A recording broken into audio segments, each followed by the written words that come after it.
उत्तराखंड में मानसून का असर एक बार फिर तेज हो गया है। मौसम विज्ञान केंद्र देहरादून को शनिवार को उन्होंने अल्मोड़ा, देहरादून, टिहरी, पौड़ी, नैनीताल और बागेश्वर जिले के लिए भारी से बेहद भारी बारिश का अलर्ट जारी किया है। इस अलर्ट के तहत अगले 24 घंटों में इन जिलों में कहीं कहीं मूसलाधार बारिश, गरज चमक के साथ आकाश में बिजली चमकने और तेज हवाओं की संभावना भी जताई गई है।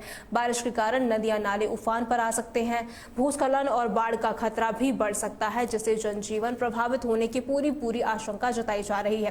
मौसम विभाग के अनुसार राज्य में मानसून की सक्रियता बढ़ने से शनिवार और रविवार को बारिश का दौर जारी रह सकता है। विशेष रूप से पहाड़ी जिलों में भारी बारिश की चेतावनी दी गई है, जबकि मैदानी इलाकों में हल्की से मध्यम वर्ग की बारिश हो सकती है।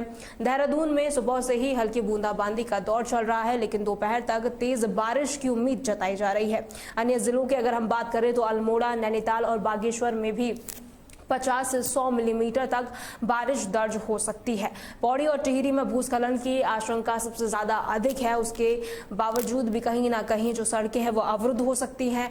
भारी बारिश के अलर्ट को देखते हुए टिहरी जिला प्रशासन ने सतर्कता बरतते हुए कक्षा 1 से 12 तक के सभी स्कूलों को बंद करने के निर्देश दिए हुए हैं और साथ ही जिला मजिस्ट्रेट ने छात्र छात्रों की सुरक्षा को प्राथमिकता देते हुए ये निर्णय लिया है। इसी तरह अन्य प्रभावित जिलों में भी प्रशासन ने सतर्कता बढ़ा दी है।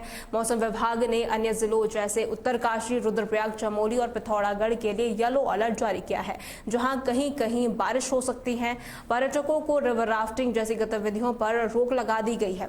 मुख्यमंत्री पुष्कर सिंह धामी ने भी अधिकारियों के साथ बैठक की थी और निर्देश दिए हैं कि वे स्थिति पर नजर रखें और आवश्यक सहायता सुनिश्चित करें। आईएमडी के अनुसार ये अलर्ट 14 सितंबर तक जारी रह सकता है, इसीलिए लोगों को घरों में रहने और सावधानी बरतने की सलाह भी दी गई है।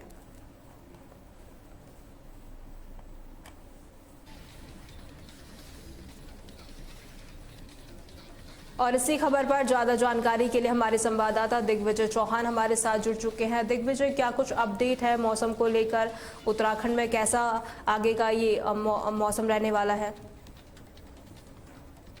और बिल्कुल विजयलक्ष्मी, आपको बता दें उत्तराखंड में क्योंकि पिछले काफी समय से इस बार मानसून के समय में जो उम्मीद थी, जो आशंका थी, उससे भी काफी ज्यादा बारिश दर्ज की गई है।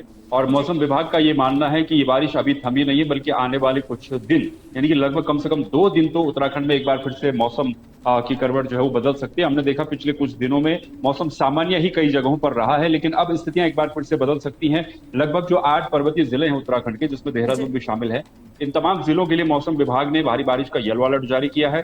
इनमें से कुछ जिले ऐसे हैं जैसे टिहरी, उत्तरकाशी, इन जिलों में स्कूलों की छुट्टियां आज कर दी गई। एक बार फिर से जिलाधिकारी की तरफ से जो है आदेश निकाले गए हैं स्कूलों की छुट्टियां करने के लिए। इसके अलावा भी जो बाकी पर्वतीय जिले हैं, जो बेहद संवेदनशील जिले हैं, खासतौर पर जैसे उत्तरकाशी हो गया, चमोली हो गया, रुद्रप्रयाग हो गया, टिहरी, जहां पर पिछले कुछ दिनों में हमने भारी आपदाओं का दौर भी देखा, तो इन जिलों में भी अतिरिक्त सुरक्षा और सावधानी बरतने की अपील की गई है। जिला प्रशासन एक बार फिर से हर जगह पर अलर्ट है। वहीं अभी क्योंकि कुछ समय पहले जो तमाम जगहों पर आपदाएं उत्तराखंड में आई थी, उसको लेकर के भी जो राहत कार्यों का दौर है वो इस समय चल ही रहा है एक तरफ से। लेकिन एक बार फिर से मौसम विभाग का ये अलर्ट कहीं ना कहीं एक चिंता का विषय भी है कि आने वाले 2 दिन में अगर इसी तरीके से भारी बारिश की चेतावनी जो जारी की गई, और सितंबर की ये बारिश क्योंकि है विजयलक्ष्मी, और सितंबर जाते जाते जो बारिश मानसून की विदाई में होती है, ये काफी, इसको कहा जाता है कि काफी टूट फूट इस बारिश से मचती रही है पिछले सालों में थी। तो अब 2 दिनों में देखना ये होगा किस तरीके से मौसम का मिजाज रहता है, और अगर तेज बारिश होती है तो किस जिले में कितना इंपैक्ट होगा, तमाम चीजें देखने वाली बात रहेंगी। लेकिन फिलहाल प्रशासन हर जगह पर अपनी तरफ से मुस्तैद है, अलर्ट पर रहने को कहा गया है, चाहे वो मुख्यमंत्री की तरफ से हो या फिर जो आपदा प्रबंधन विभाग है उसकी तरफ से हो। सबने यही निर्देश जारी किए हैं कि सतर्कता बरते रहें और भारी से भारी बारिश का अलर्ट, जिनमें भी मैं आपको बता दूं कि देहरादून, टिहरी, पौड़ी, अल्मोड़ा, नैनीताल, बागेश्वर, ये जिले ऐसे हैं जहां पर कुछ जगहों पर भारी से भारी बारिश की चेतावनी जारी की गई है। और इसके अलावा जो बाकी के जिले हैं वहां पर भी भारी बारिश की चेतावनी जारी की गई है। 18 सितंबर तक ये बताया गया मौसम विभाग की तरफ से कि ये स्थितियां रह सकती है। 14 से 18 सितंबर के बीच तक सेम स्थिति रह सकती है। टिहरी में बात करें तो कक्षा 1 तक से लेकर के 12वीं तक के स्कूलों को बंद कर दिया गया। बाकी जगहों पर भी कुछ जिलों में और ऐसे आदेश जारी किए गए हैं।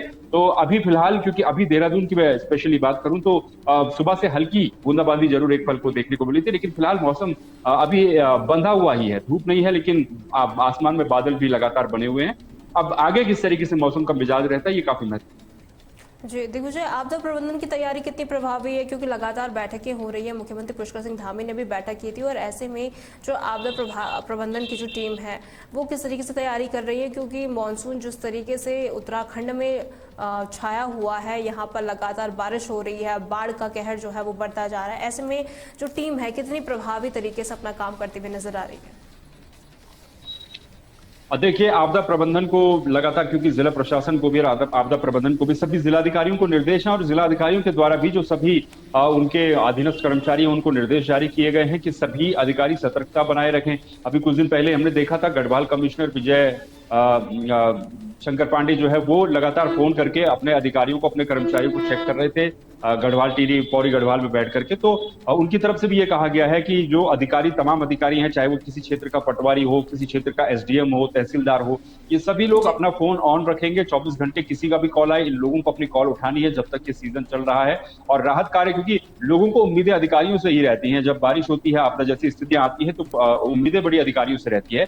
ऐसे में अगर अधिकारी मुस्तैद रहेंगे तो प्राकृतिक आपदा को रोका नहीं जा सकता, लेकिन उसके जो प्रभाव उनको कम किया जा सकता है। इसीलिए सभी को अलर्ट पर रहने को कहा गया है। राहत बचाव की टीमें भी अलर्ट पर है, और मुख्यमंत्री की तरफ से भी और आपदा प्रबंधन विभाग की तरफ से भी सभी जिलाधिकारियों को स्पष्ट निर्देश। जी दिग्विजय, देखिए प्रधानमंत्री नरेंद्र मोदी भी यहाँ पहुंचे थे और उन्होंने राहत पैकेज भी दिया है, सब 1200 करोड़ का उन्होंने पैकेज दिया है। ऐसे में ये राहत पैकेज कितना प्रभावी हो सकता है उत्तराखंड के लिए? अब देखिए, बिल्कुल प्रधानमंत्री नरेंद्र मोदी पहुंचे, उनकी तरफ से राहत पैकेज का ऐलान किया गया। उन्होंने कुछ आपदा प्रभावितों से भी बात की, हालांकि उसको लेकर के भी काफी सारी डिबेट्स और चर्चाएं चल रही थी कि वो कौन कौन से आपदा प्रभावित थे जिनको वहां पर ले जाया गया, जिन लोगों को जाना चाहिए था उनको नहीं ले जाया गया। तो इस पर भी अपनी जगह आरोप प्रत्यारोप लगातार चल रहे हैं। विपक्ष लगातार सवाल उठा रहा है। प्रीतम सिंह ने कहा कि आपने 1200 करोड़ रुपए का जो ऐलान किया, ये ऊंट के मुंह में जीरा है, इसमें कैसे आप राहत कार्य करेंगे, किसको क्या करेंगे। मुआवजे को लेकर के काफी सारे सवाल उठे, कितना दिया जा रहा है, कितना नहीं दिया जा रहा है। अगर 3-4 भाई हैं, उनका एक मकान गया है तो उसको एक ही मुआवजा देंगे या तीनों को मुआवजा देंगे, इस तरह की चीजें हैं। लेकिन फिलहाल जो राहत कार्य है उन पर भी सवाल निशान कुछ जगहों पर थे कि भाई तेजी के साथ राहत कार्य नहीं हो पा रहे हैं उत्तराखंड में। क्योंकि हमने कल ही तस्वीर देखी, छेनागाड़ की जो तस्वीर हमने आपदा वाले दिन देखी थी, जहां पर एक बस थी, फंसी हुई थी, बाकी सब कुछ तहस नहस हो गया था। तो उस बस को भी निकालने का काम, अब सोचिए इतने दिन बीत चुके हैं, 8-10 दिन बीत चुके हैं, कल उस बस को वहां पर निकालने का काम हुआ। बहुत जगहों पर पहुंचना, कनेक्टिविटी बहुत ज्यादा मुश्किल है। उत्तराखंड की करीब 200 के आसपास सड़कें अभी भी ऐसी है विजयलक्ष्मी, जो आपदा के लगभग 2 हफ्तों के बाद भी, 3 हफ्तों के बाद भी अभी भी बंद पड़ी हुई है। इनको खोलने की कोशिश भी की जा रही है, जेसीबी को लगाया जा रहा है, लेकिन कठिन परिस्थितियां हैं, स्थितियां इतनी विषम हो चुकी हैं, भौगोलिक परिस्थितियां, कि बहुत तेजी के साथ राहत कामों को करना बहुत मुश्किल भी है, चैलेंजिंग भी है। और उन कामों को तेजी के साथ किया जाए, यही सबसे बड़ी प्राथमिकता होनी चाहिए। जी, ऐसे में जनता को कैसे ये विश्वास दिलाया जाए दिग्विजय कि सब कुछ सामान्य हो जाएगा, क्योंकि काफी लोग बेघर हुए हैं, काफी लोगों के घर उजड़े हैं, और कहीं ना कहीं उनमें ये डर भी है कि लगातार जिस तरीके से बारिश हो रही है, बाढ़ हो रहा है, भूस्खलन हो रहा है, तो कहीं ना कहीं उनके चिंता का विषय भी उनके लिए बना हुआ है। ऐसे में सरकार कैसे सुनिश्चित करेंगे कि जो चीजें बिगड़ी हैं वो वक्त रहते ही सब कुछ ठीक हो जाएगा? देखिए, सरकार का अपनी तरफ से ये कहना है, ये दावा है कि हम बहुत तेजी के साथ और बहुत शानदार तरीके से राहत बचाव कार्यों को नेतृत्व दे रहे हैं उत्तराखंड में, और राहत बचाव के काम बहुत तेजी के साथ चल रहे हैं। लेकिन देखिए, ये हकीकत किसी से भी छिपी नहीं है कि तेजी से राहत और बचाव के काम तो चलते हैं, लेकिन स्थितियां काफी चुनौतीपूर्ण भी हैं।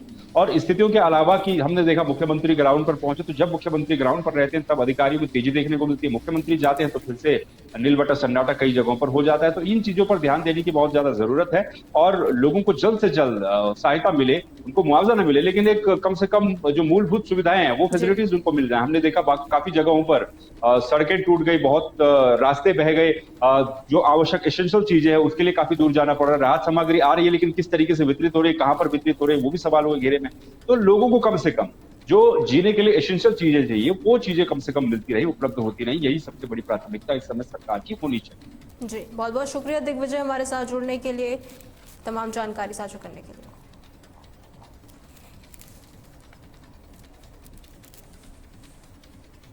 तहलका योद्धा में फिलहाल के लिए इतना ही। खबरों के लिए बने रहें तहलका डिजिटल के साथ।